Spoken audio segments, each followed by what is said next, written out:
प्यारे बच्चों, good morning. Today we will start the next chapter, Gauss's law of the first unit electrostatic. So Gauss's law में सबसे पहला जो topic है वो है area vector. What is this? Area vector. तो बेटे व्हाट इज एरिया वेक्टर है क्या? अभी तक आपने सुना हुआ एरिया क्या होता है। एरिया मीन्स जो सरफेस है और लेंथ इनटू ब्रेड्थ आ गया या पाई आर स्क्वायर आ गया इस केस में, सर्कल के केस में। सो एरिया वेक्टर का मतलब क्या है बेटे? For example this is area. अगर ये एरिया है कोई भी, ये दिस इज एरिया, समझ गए ना आप? सरफेस है कोई। अब एरिया वेक्टर क्या होगा? इसके ऊपर जो एक परपेंडिकुलर ड्रैगन होगा, जैसे for example in this way upward direction में जो होगा, या जो इसके 90 डिग्री पर जो होगा। फॉर एग्जांपल ये पेज है तो इसको ऐसे करके 90 डिग्री पे पेन को रख देंगे तो ये क्या होगा? एरिया वेक्टर होगा। तो इसमें हम इसको ऐसे शो कर सकते हैं। दिस इज, अगर ये ds है तो this is ds vector. Okay, basically area क्या होता है? It is a scalar quantity, but in case of area vector it is a vector quantity and its direction is perpendicular to the surface area. Okay, so next है बेटे electric flux. Electric flux. What is electric flux? Electric flux से होता है बेटे, for example अभी तक आपने यही पढ़ा हुआ है कि इलेक्ट्रिक लाइंस ऑफ फोर्स होती हैं। और इलेक्ट्रिक लाइन ऑफ फोर्स क्या होती है? The path along which a unit positive test charge would move if it is free to do so. Okay, so electric flux क्या होगा बेटे? जैसे number of lines of force, जैसे number of lines of force है बहुत ज्यादा, वो जैसे किसकी लाइंस ऑफ फोर्स है? और ये किसी चार्ज की, किसी चार्ज की जो इलेक्ट्रिक लाइंस ऑफ फोर्स हैं उसी को हम क्या कहते हैं? Electric flux. तो इसकी डेफिनेशन क्या होगी बेटे? फॉर एग्जांपल यहां पर एक आपने पॉजिटिव चार्ज रखा है और एक कोई एरिया है। Okay, this is area. Area vector नहीं बेटे, एरिया। तो इसको जो ये लाइंस क्रॉस कर रही है बेटे, इलेक्ट्रिक लाइंस ऑफ फोर्स जो क्रॉस कर रही है, ठीक है, this is called electric flux. ठीक है, so what is electric flux? The number of lines of force crossing any surface area is called electric flux. Okay बेटे, और नॉर्मली, अगर नॉर्मली ऐसे नॉर्मली होता जाता है, नॉर्मली मीन्स परपेंडिकुलर। फिजिक्स में नॉर्मल का मतलब क्या होता है बेटे? परपेंडिकुलर। ओके बच्चों, तो नेक्स्ट है बेटे अब गॉसिस लॉ। गॉसिस लॉ ने क्या कहा था? गॉसिस लॉ। अब बेटे गॉसिस लॉ ने सबसे पहले वही बात जैसे हमने यहां किया कि अगर कोई एक पॉजिटिव चार्ज है, सबसे पहले कोई एक एरिया है, ठीक है, ये एरिया नहीं होगा बेटे, पूरा सरफेस होगा ऐसे करके, in this way means sphere के केस में स्पेस होगी। ठीक है, यहाँ पे कोई चार्ज रखा हुआ है। अब नेचुरली इसकी लाइन ऑफ फोर्स यहाँ से भी जा रही है, यहाँ से भी जा रही है, यहाँ से भी जा रही है, यहाँ से भी जा रही है, यहाँ से भी जा रही है, यहाँ से भी जा रही है, यहाँ से भी जा रही है, यहाँ से भी जा रही है। ठीक है बेटे, तो इसने क्या कहा था? It states that electric flux through a close surface enclosing a charge is equal to the 1/ε0 times the charge enclosed by the surface. कि किसी सरफेस में जो number of lines of force होंगी वो क्या होगी? फाई से denote करते हैं बेटे। Electric flux is denoted by phi. क्या है ये? फाई है। अब क्या होगा? Phi will be equal to, क्या बताया इन्होंने? Number of 1/ε0 times the charge enclosed by the surface area. ये जो सरफेस एरिया बेटे, इसने जितना चार्ज इनक्लोज किया हुआ है उसका, और डिवाइडेड बाय ε0। ओके, और इसको बेटे दूसरी तरह से भी डिफाइन कर सकते हैं। फाई इलेक्ट्रिक फ्लक्स क्या होता है? बेसिकली E डॉट ds का इंटीग्रल, क्लोज्ड इंटीग्रल बेटे। ठीक है, क्या लिखेंगे? Surface integral of electric field. क्या होगा बेटे ये? Surface integral of electric field is equal to the, क्या होगा बेटे? 1/ε0 times the charge enclosed by the surface. ठीक है बच्चों, तो क्या होगा? गॉसिस लॉ ने क्या कहा कि number of electric lines of force crossing any surface is equal to the 1/ε0 times the charge enclosed by that surface. कि उसके सरफेस के अंदर जितना चार्ज है वो होगा, और डिवाइड करेंगे ε0। और मैथमेटिकली कैसे लिखेंगे बेटे इसको? E डॉट ds का close integral is equal to 1/ε0 times charge. So ये तो बेटे गॉसिस लॉ अच्छा, कई बार क्वेश्चन कैसे आता है कि state and prove the Gauss's law. तो प्रूव कैसे करेंगे बेटे इसको? प्रूफ के लिए क्या करेंगे? अच्छा, इससे पहले एक और चीज बताना चाहता हूं मैं आपको। गॉसियन सरफेस कई बार आता है बेटे कि व्हाट इज गॉसियन सरफेस। तो गॉसियन सरफेस क्या होगा? एनी सरफेस, कोई भी क्लोज्ड बट, ठीक है, any surface enclosing a charge, enclosing a charge is called, क्या बोलते हैं इसको? is called Gaussian surface. ठीक है बेटे, कोई भी ऐसा सरफेस जिसने एक चार्ज इनक्लोज किया है उसको हम क्या बोलेंगे? Gaussian surface. ठीक है बच्चों, ओके। अब इसको बेटे प्रूफ कैसे करना है? हाउ टू आता है state and prove the Gauss law. तो इसके लिए प्रूफ के लिए क्या करना है बेटे आपने? प्रूफ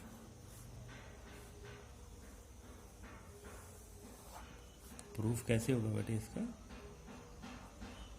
इसमें क्या करना आपने? एक स्पोज चार्ज मान लिया सेंटर में। अब इसका सरफेस एरिया क्या होगा बेटे? इसके लिए गॉसियन सरफेस क्या होगा? Symmetrical Gaussian surface. It will B A sphere. क्या होगा? एक sphere of radius r। Okay बेटे, in this case the Gaussian surface will be Gaussian surface will be a sphere। ठीक है बेटे, स्फीयर होगा। ठीक है, क्योंकि वो इनक्लोज कर रहा है चार्ज को। अब इसको प्रूव करने के लिए बेटे आपने वही बात, सपोज अगर इस पॉइंट पे ले ली मैंने P, तो ये डिस्टेंस कितना बच्चों? R है, और ये आपने मान ली कि छोटा सा एरिया ds मान लिया, क्योंकि S होगा सरफेस एरिया और ds क्या होगा? छोटा सा स्मॉल सरफेस एरिया। अब यहाँ क्या होगा बेटे? आपने suppose electric lines of force यहाँ से जा रही हैं, ये E है इलेक्ट्रिक फील्ड। और वही बात जैसे अभी हमने पढ़ा कि ds वेक्टर कहाँ होगा बेटे? ds vector will be in this direction here, perpendicular to the surface area. ये क्या होगा बच्चों? ds vector. अब सपोज इन दोनों के बीच में एंगल हमने मान ली कि कितना एंगल है? Theta is the angle between the electric field and area vector. So according to Gauss's law क्या होगा बच्चों? E डॉट ds, यही पढ़ा था हमने। अच्छा, अब हमने इसको प्रूफ करना है। फाई और प्रूव करना हमने। लेफ्ट हैंड साइड लेंगे और उसको हम राइट हैंड साइड के बराबर पुट करेंगे। अब जब बेटे इसको डॉट प्रोडक्ट को खोलेंगे तो क्या आएगा? ए dot product of two vectors is the product of their magnitude and cosine of the angle between them. Means यहाँ पर क्या आएगा बेटे? ये ई ds, और इन दोनों के बीच में एंगल कितना बेटे? अभी माना हुआ हमने थीटा, और यहाँ पर ये इंटीग्रेशन। ओके, सो यहाँ से क्लियर है बेटे what is the value of theta? Area vector और इलेक्ट्रिक फील्ड में के बीच में एंगल कितना है बेटे? It is equal to 0। कितना है? 0 है, और कोस 0 होता है 1। ठीक है, तो यहां से हमारे पास बच गया E ds, और कोस 0 की जगह 1 आ गया, और यहां पर इसकी इंटीग्रेशन। ठीक है, अब वही बात फाई इज इक्वल टू, अब इलेक्ट्रिक फील्ड की वैल्यू यहां पर क्या होगी बेटे? इन दोनों के बीच में डिस्टेंस है r, और ये सोर्स चार्ज कितने हैं Q। तो आपके पास इलेक्ट्रिक फील्ड की वैल्यू आएगी 1/4 पाई एप्सिलॉन नॉट, साथ में इंटीग्रेशन रहेगी इनटू Q/r², और साथ में ds का। ठीक है बेटे, अब ये सारी चीजें तो कांस्टेंट है, आपके पास सिर्फ ds है जिसकी इंटीग्रेशन हो सकती है। तो फाई की वैल्यू क्या आ जाएगी बेटे? 1/4 pi epsilon not Q/r²। Integration किसकी होगी? ds की। तो बेटे सफेयर का आपको पता है, सफेयर छोटा सा, ds तो उसका छोटा सा पार्ट है। पूरे सफेयर की क्या होगी बेटे? इसकी इंटीग्रेशन। आपको पता है integration means total surface area of sphere, जो कि किसके बराबर होगा? Q/r², और यहाँ पर 4 पाई r²। ओके, तो यहाँ से कट जाएगा and we are left with the Q/ε। ठीक है, और यही था हमारा, this is the, it mean E dot ds की वैल्यू क्या आ गई बेटे? Which is the right hand side, ये थी। हेंस प्रूव्ड, हेंस ठीक है बेटे। तो ये था हमारा गॉसिस लॉ और स्टेट एंड प्रूफ, इसका प्रूफ भी अब हमने कर लिया। ओके बेटे, तो ऐसे आता है स्टेट एंड प्रूफ। ओके, अच्छा बच्चों, अब इसका नेक्स्ट जो आर्टिकल है वो है इसकी एप्लीकेशन। सबसे पहले बात ये कि गॉसिस लॉ क्यों बनाया गया बेटे, क्योंकि अभी तक हमने देखा था कि इलेक्ट्रिक फील्ड जो हम फाइंड करते थे वो बाय यूजिंग कूलम्स लॉ करते थे, लेकिन कुछ ऐसे केसेस हैं जहां पर हम कूलम्स लॉ को अप्लाई नहीं कर सकते हैं, वहां पर गॉसिस लॉ को हम यूज करते हैं। तो कई बार आ जाता है कि what is the importance of Gauss's law. तो हम बोल सकते हैं it is use to find the electric field in which the Coulomb's law fails और in which can not be found with the help of Coulomb's law. Okay, तो बेटे इसकी applications हैं, एप्लीकेशंस ऑफ, बहुत इसकी ज़्यादातर एप्लीकेशंस आती हैं बेटे। अच्छा, एप्लीकेशंस ऑफ गॉसिस लॉ, ठीक है बच्चों। तो सबसे पहले इसकी एप्लीकेशन है electric field intensity due to a linear charged conductor. Linear charge conductor से हम इसकी कैसे इलेक्ट्रिक फील्ड फाइंड आउट कर सकते हैं। तो वही बात बेटे, सबसे पहले डायग्राम। फॉर एग्जाम्पल ये कोई लीनियर चार्ज कंडक्टर है कंटेनिंग चार्ज प्लस। ओके बच्चों, इसकी लीनियर चार्ज कितना है, क्यू। सपोज करिए टोटल चार्ज है इसमें क्यू। ओके, अब आपको सपोज आपने यहाँ पर इसकी इलेक्ट्रिक फील्ड फाइंड आउट करनी है एट पॉइंट पे, इस पॉइंट पर, और ये डिस्टेंस आपने मान लिया आर। क्लियर है बच्चों। अब इसमें आर आपने डिस्टेंस मान लिया है। अब वही बात कि इस डिस्टेंस पे कि यहाँ पे अगर आपने निकालना है इसकी इलेक्ट्रिक फील्ड, तो सबसे पहले आपको क्या फाइंड आउट करना पड़ेगा बच्चों, एक गॉसियन सरफेस। तो गॉसियन सरफेस क्या होगा, जैसे फॉर एग्जांपल बेटे ये आप पेन है, पेन में यहाँ पर पॉजिटिव चार्ज है और यहाँ पर हम इसकी इलेक्ट्रिक फील्ड फाइंड आउट कर रहे हैं। तो इसके लिए गॉसियन सरफेस क्या होगा बेटे, चारों तरफ देखें तो क्या बन जाएगा, एक cylinder, cylinder of radius R. So Gaussian surface क्या होगा बेटे, यहाँ पर cylinder of radius R will be the, क्या होगा बेटे, गॉसियन। ठीक है बच्चों, तो मीन्स यहां पर ऐसे करके हम एक बना देंगे, ये यहां भी आर। तो in this case Gaussian surface will be A sphere of radius. Her case में आपको इसमें एक बेटे गॉसियन सरफेस मानना पड़ेगा। इस दिस केस क्या होगा, लग गया बेटे पता। अब वही बात according to Gauss's law, Gauss's law क्या होगा बेटे, क्या पढ़ा था अभी हमने, phi is equal to E dot D S is equal to, अब चार्ज इसमें नेट चार्ज कितना है बेटे, क्या वो अपॉन एप्सिलॉन। ठीक है, एक चीज और बेटे ध्यान रखना, इसमें एक लैम्बडा चीज आएगी, लैम्बडा। लैम्बडा क्या है बेटे, इसकी लीनियर चार्ज डेंसिटी। ठीक है बच्चों, लीनियर चार्ज डेंसिटी। अब बेटे वही बात कि इसमें सबसे पहले एक डीएस यहाँ से छोटा सा एक एरिया मानना पड़ेगा, और आपको पता है कि इलेक्ट्रिक फील्ड ऐसे जाएगी, और वही बात यहाँ पे डीएस वेक्टर मान लेंगे हम, डीएस वेक्टर। और ये क्या है, तो डीएस वेक्टर क्या होता है बेटे, दिस इज द, क्या होता है ये एरिया वेक्टर। अब बेटे देखिए तो इसमें दो तरह के एरिया होंगे, एक तो ये होगा सर्कुलर, ये जो है हमारा यहाँ पर ये जो सर्कुलर है ना, और दूसरा क्या हमारा यहाँ पर जो दो कैप्स होंगी यहाँ पर इन दिस यहाँ की, और एक यहाँ जाएगी। ठीक है ना, सिलेंडर में क्या होता है, एक तो ये होता है ना बेटे कर्व्ड सरफेस जो होता है, और यहाँ पे दो सर्कुलर कैप्स होती हैं, यहाँ पर सर्कल होते हैं। तो आपको पता है कि इलेक्ट्रिक फील्ड यहीं से जाएगी इन दिस वे, यहाँ तो कोई भी इलेक्ट्रिक फील्ड नहीं होगी। Okay, so we will take only its, ये वाला लेंगे, ये वाला एरिया हम इसको नेग्लेक्ट कर देंगे। ठीक है, सर्कुलर कैप्स वाला जो एरिया है वो क्या कर देंगे, it will B neglected. Okay, और यहाँ से सिर्फ इलेक्ट्रिक फील्ड जाएगी। अब इट मीन्स हम कौन सा एरिया लेंगे इसका बेटे, कर्व्ड सरफेस एरिया। तो वही बात, पहले इसको डॉट प्रोडक्ट को खोलेंगे, क्या आएगा ये, ईडीएस कॉस, वही बात कॉस जीरो, क्योंकि एरिया वेक्टर और इलेक्ट्रिक फील्ड के बीच में एंगल कितना है 0 is equal to Q upon epsilon naught. Okay, अब हमने ई फाइंड आउट करनी तो ई की वैल्यू नहीं पुट करेंगे यहाँ पर, ई और यहाँ पर क्या आएगा D S is equal to Q upon epsilon naught. Okay, अब वही बात बेटे कि curved surface area of cylinder क्या होता है, it is 2 pi R L. पता ना curved surface area of cylinder 2 pi R L is equal to Q upon epsilon naught. This implies that E की वैल्यू क्या आएगी बच्चों, क्यू अपॉन ये 2 pi R L into epsilon naught. अब बेटे हम क्यू को या लैम्बडा इसमें इंट्रोड्यूस करेंगे। तो लैम्बडा क्या होता था बेटे, चार्ज पर यूनिट लेंथ, यही बोला था ना मैंने। लैम्बडा क्या था, linear charge density and it is equal to charge upon length.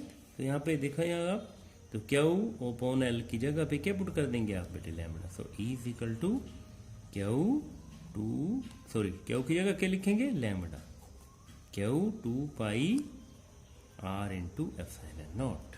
तो ये बेटे आपकी जो फाइनल इलेक्ट्रिक फील्ड होगी ड्यू टू लाइन चार्ज वो क्या होगी, 2 lambda 2 pi R upon epsilon naught. तो कई बार ये भी क्वेश्चन आता है कि बेटे show that electric field due to a straight conductor does not depend upon its length, इसकी लेंथ पर ये डिपेंड नहीं करती है। तो यहाँ पे क्लियर हो गया कि यहाँ पे लेंथ वाला कोई भी फैक्टर नहीं है, तो it does not depend upon its length. Okay बच्चों, so this is the electric field intensity due to a straight conductor by using Gauss's law। Okay बच्चों, इसमें सबसे इंपॉर्टेंट चीज है कि आपने गॉसियन, हर केस में आपने गॉसियन लॉ बनाना है। ठीक है बच्चों, अब इसकी जो सेकंड एप्लीकेशन है वो बेटे electric field intensity due to a plane sheet of charge. Plane infinite, infinite means बहुत बड़ी है, infinite sheet of charge, sheet of charge. ठीक है बच्चों, तो इसमें वही बात, सबसे पहले बेटे आपने जाना है डायग्राम। इसके डायग्राम्स जो बहुत ज्यादा क्लियर होने चाहिए बच्चों। ठीक है, तो डायग्राम के लिए क्या करेंगे आप, सबसे पहले आपने एक शीट बना देनी बेटे, plane sheet of charge in this. ये क्या बन गया बेटे, प्लेन शीट ऑफ चार्ज, और इसमें क्या है, पॉजिटिव चार्ज आपने इसमें मान लिया। ठीक है बेटे, पॉजिटिव चार्ज। अब वही बात इसमें भी एक पॉइंट ऑफ ऑब्जर्वेशन होगा। क्या होगा बच्चों, पॉइंट ऑफ ऑब्जर्वेशन। और सपोज आपने यहाँ पॉइंट ऑफ ऑब्जर्वेशन मान लिया यहाँ पर। ठीक है बच्चों, अब वही बात कि यहाँ पर क्या मान लिया आपने, एक डिस्टेंस आर मान लिया। ओके, डिस्टेंस आर मान लिया। अब ये जो बेटे शीट है बेसिकली इनफाइनाइट है, इनफाइनाइट की बहुत बड़ी है ये। तो इसके लिए आपने क्या करना बच्चे, सबसे पहले इसमें आपने वही बात की गॉसियन सरफेस मानना पड़ेगा, क्योंकि तो बहुत बड़ी है। तो इस केस में भी हम एक सिलेंडर ही मान लेंगे। Okay, we will consider a cylinder of, इसमें रेडियस नहीं कंसीडर करेंगे, इसकी यहां से यहां तक की डिस्टेंस आप मानेंगे आर, दिस इज आर। अब बच्चों यहां से क्लियर है कि जैसे पिछले केस में क्या था, इलेक्ट्रिक फ्लक्स कहां से जा रहा था, इसके कर्व्ड सरफेस एरिया से। लेकिन अब यहां से नहीं जाएगा, बल्कि कहां से जाएगा इलेक्ट्रिक फ्लक्स, यहां से। And this is capital E, और ये डिस्टेंस, और यहां पर वही बात क्या मान लिया अपने, डीएस वेक्टर। क्योंकि गॉस में क्या आता है बेटे, एक इलेक्ट्रिक फील्ड होती है और एक डीएस वेक्टर होता है, एरिया वेक्टर होता है। ठीक है बच्चों, तो वही बात अब हम अप्लाई करेंगे Gauss's law, according to Gauss's law. क्या आएगा बच्चे, ये phi is equal to E dot D S, वही बात यहाँ पर इंटीग्रेशन इज इक्वल टू क्या हो एप्सिलॉन। सपोज करिए कि क्या हो इसमें पूरा चार्ज। ठीक है बच्चों, अब वही बात इसको ओपन करेंगे तो ई डी एस, वही बात कॉस 0, क्योंकि इलेक्ट्रिक फील्ड और एरिया वेक्टर के बीच में एंगल 0 है, क्या हो अपॉन एप्सिलॉन नॉट। सो यहाँ पर वही बात इंटीग्रेशन भी लगेगी, क्लोज्ड है ना बेटे। अब ये बात ई और यहाँ पर क्या आ जाएगी, इंटीग्रेशन डी एस की इज इक्वल टू क्या हो upon epsilon not. And what is the value of D S here, क्या होगी बेटे डी एस की वैल्यू, सपोज करिए इसकी ए मान लिया हमने, ए इज द, है ना, इसकी नेट है, मीन्स नेट इसका एरिया जो प्लेन शीट का ए मान लिया, तो क्या आएगा बेटे यहाँ पर, it will be equal to, क्या आएगा बेटे ये, it will be equal to E into A. A means area of the plane sheet, total area. Epsilon naught. This implies that E is equal to, E की value क्या आएगी बेटे, it will be equal to Q epsilon naught into A. ठीक है बच्चों, क्या आ गई है, Q epsilon naught into A. एक बात इसमें ध्यान रखना है बेटे, एक एरिया यहाँ पर भी है और एक एरिया यहाँ पर भी है, इसलिए यहाँ पर 2A लिख देंगे, ठीक है, इसलिए आएगा 2 into A आएगी आपकी वैल्यू। ओके बच्चों, so this is the value of electric field due to a plane sheet of charge. अब वही बात बेटे हम इसमें सिग्मा की वैल्यू पुट करेंगे।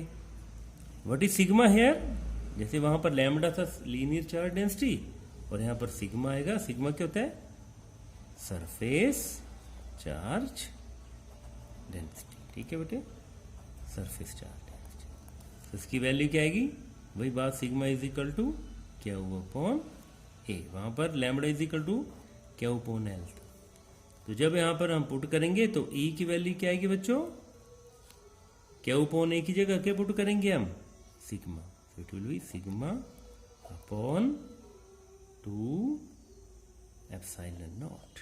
सो दिस इज ये sigma upon 2 epsilon naught. Okay बच्चों, so this is the value of, क्या होगा बेटे ये, electric field intensity due to a plane sheet of charge calculated with the help of Gauss's law. Okay बेटे, this is the value of. अब next है बेटे, कई बार इसमें आता कि इसकी अगर फाइनाइट थिकनेस है तो, if it has finite thickness then what will be its value. Okay बच्चों, उसी शीट में अगर इफ द शीट हैज, आपके नोट्स में है बेटे, आपने नोट साथ में रखने, जब भी आपने पढ़ना है तो नोट साथ में रखने, फाइनाइट थिकनेस। फाइनाइट थिकनेस का क्या मतलब कि वो थोड़ी सी मोटी है, तब दोनों तरफ चार्ज होगा, तब बेसिकली एक ही प्रॉब्लम होगी कि सिग्मा की जगह, जैसे हमने क्यू अपॉन ए लिखा था, यहाँ पर क्या आएगा क्यू अपॉन 2, ठीक है बस। तो इसलिए हमारे पास वैल्यू आएगी E2A is equal to sigma 2A upon epsilon naught, और एंड में हमारे पास जो वैल्यू आएगी वो आएगी सिग्मा अपॉन एप्सिलॉन नॉट। लेकिन ये कब आएगी, जब आपकी शीट जो हो फाइनाइट थिकनेस की है, ठीक है बच्चों। अब बेटे इसके बाद एक छोटा सा आर्टिकल है वो कर लेते हैं, electric field between 2 oppositely charge sheets. Electric field due to 2 oppositely, कि एक पॉजिटिव है तो दूसरी चार्ज्ड प्लेन शीट्स। ओके बच्चों, इसमें पिछले जो हमने किया वही यूज होगा। तो इस केस में हम मान लेते हैं कि हमारे पास क्या बेटे, 2 शीट्स हैं, ये है और एक है, और दोनों का एरिया क्या बेटे सेम है, दोनों के एरिया सेम है। और इसमें नेचुरली 2 शीट्स हैं बेटे, तो इसके 3 रीजन होंगे, ये फर्स्ट रीजन है, सेकेंड रीजन और ये थर्ड रीजन है, ठीक है बच्चों। अब नेचुरली फॉर एग्जांपल ये फर्स्ट है, और आपने मान ली कि आर डिस्टेंस इस डायरेक्शन में पॉजिटिव माना, इस डायरेक्शन में पॉजिटिव माना। अब इसके कारण बेटे इलेक्ट्रिक फील्ड होगी, इसके कारण भी इलेक्ट्रिक फील्ड होगी। अब बात है कि इसके कारण यहां भी इलेक्ट्रिक फील्ड होगी, यहां भी इलेक्ट्रिक फील्ड होगी। सिमिलरली इसके कारण यहां भी इलेक्ट्रिक फील्ड होगी और यहां भी इलेक्ट्रिक फील्ड होगी। ओके बेटे, अब यहां पे सपोज ये इसकी जो ए शीट है और ये के मान लिया हमने बी, इसके फर्स्ट रीजन में पहले हम पता करेंगे, ये ई ए है और ये क्या है, ई बी है, ठीक है बेटे। तो फर्स्ट रीजन में जो होगी बेटे, क्या लिखेंगे इसको, फर्स्ट रीजन में ई ए प्लस ई बी, पर यहां पर बेटे हम माइनस लेंगे क्योंकि दोनों directions opposite direction to the R है, तो इसको भी मैं माइनस लिखूंगा और इसको भी माइनस लिखूंगा, ठीक है बच्चों। अब ई पता ही आपको इलेक्ट्रिक फील्ड क्या होती थी, अभी हमने कैलकुलेट की है सिग्मा अपॉन, अच्छा इसकी अब डेंसिटी हमने सिग्मा ए मान ली और इसकी डेंसिटी हमने सिग्मा बी मान ली, तो क्या आएगा sigma A upon 2 epsilon naught, लेकिन माइनस होगा इसमें minus sigma B upon 2 epsilon naught. जो भी हमने किया है कि electric field due to a plane sheet of charge is equal to sigma upon 2 epsilon naught. तो ठीक है बेटे, तो ये आ जाएगी minus sigma A minus sigma B upon 2 epsilon naught. ठीक है बेटे, ये आ जाएगी हमारी फर्स्ट रीजन। ओके बेटे, अच्छा नेक्स्ट रीजन में क्या होगी बेटे E2। सेकंड रीजन में क्या होगी, सेकंड में यहाँ EA ये पॉजिटिव होगी और EB ये क्या होगी बेटे नेगेटिव होगी। ठीक है बच्चों, तो क्या होगा EA और यहाँ पर माइनस EB, तो क्या होगा ये sigma A minus sigma B upon 2 epsilon. ठीक है बच्चों, अब आगे थर्ड रीजन, यहाँ पर EA भी पॉजिटिव होगी और EB भी पॉजिटिव होगी। सो क्या आएगा बेटे E in third region it will be equal to EA plus EB। ठीक है बच्चों, तो ये वैल्यू आएगी sigma A plus sigma B upon 2 epsilon naught. Third region की बात आ गई। ठीक है, ये हमारे पास वैल्यूज आ गई।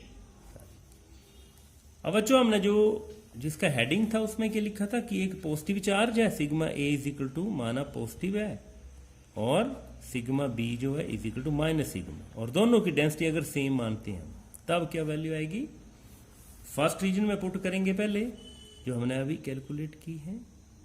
E1 में क्या आएगा बेटे माइनस सिग्मा अपॉन, और यहाँ पर माइनस की जगह क्या हो जाएगा plus sigma upon 2 epsilon not. क्या आएगा बेटे 0। इट मीन्स जब ऑपोजिटली चार्ज है शीट्स ऐसे करके हो जाएंगी ना बेटे, ये पॉजिटिव है और ये क्या है बेटे नेगेटिव है, और दोनों की डेंसिटी सेम है। वही बात फर्स्ट है, ये सेकंड है और थर्ड है। तो देखा हमने कि फर्स्ट रीजन में क्या हो गई वैल्यू 0 हो गई।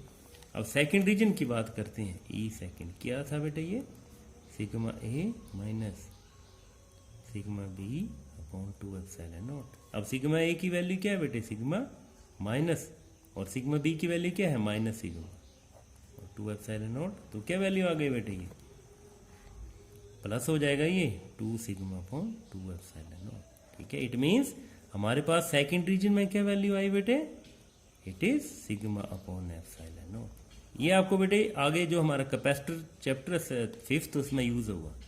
इसको याद रखना पड़ेगा कि जब दो ऑपोजिटली चार्ज प्लेट्स होती हैं तो उनके बीच में जो इलेक्ट्रिक फील्ड होती है वो क्या होती है सिग्मा अपॉन एप्सिलॉन नॉट, और एक कैपेसिटर में यूज होगा।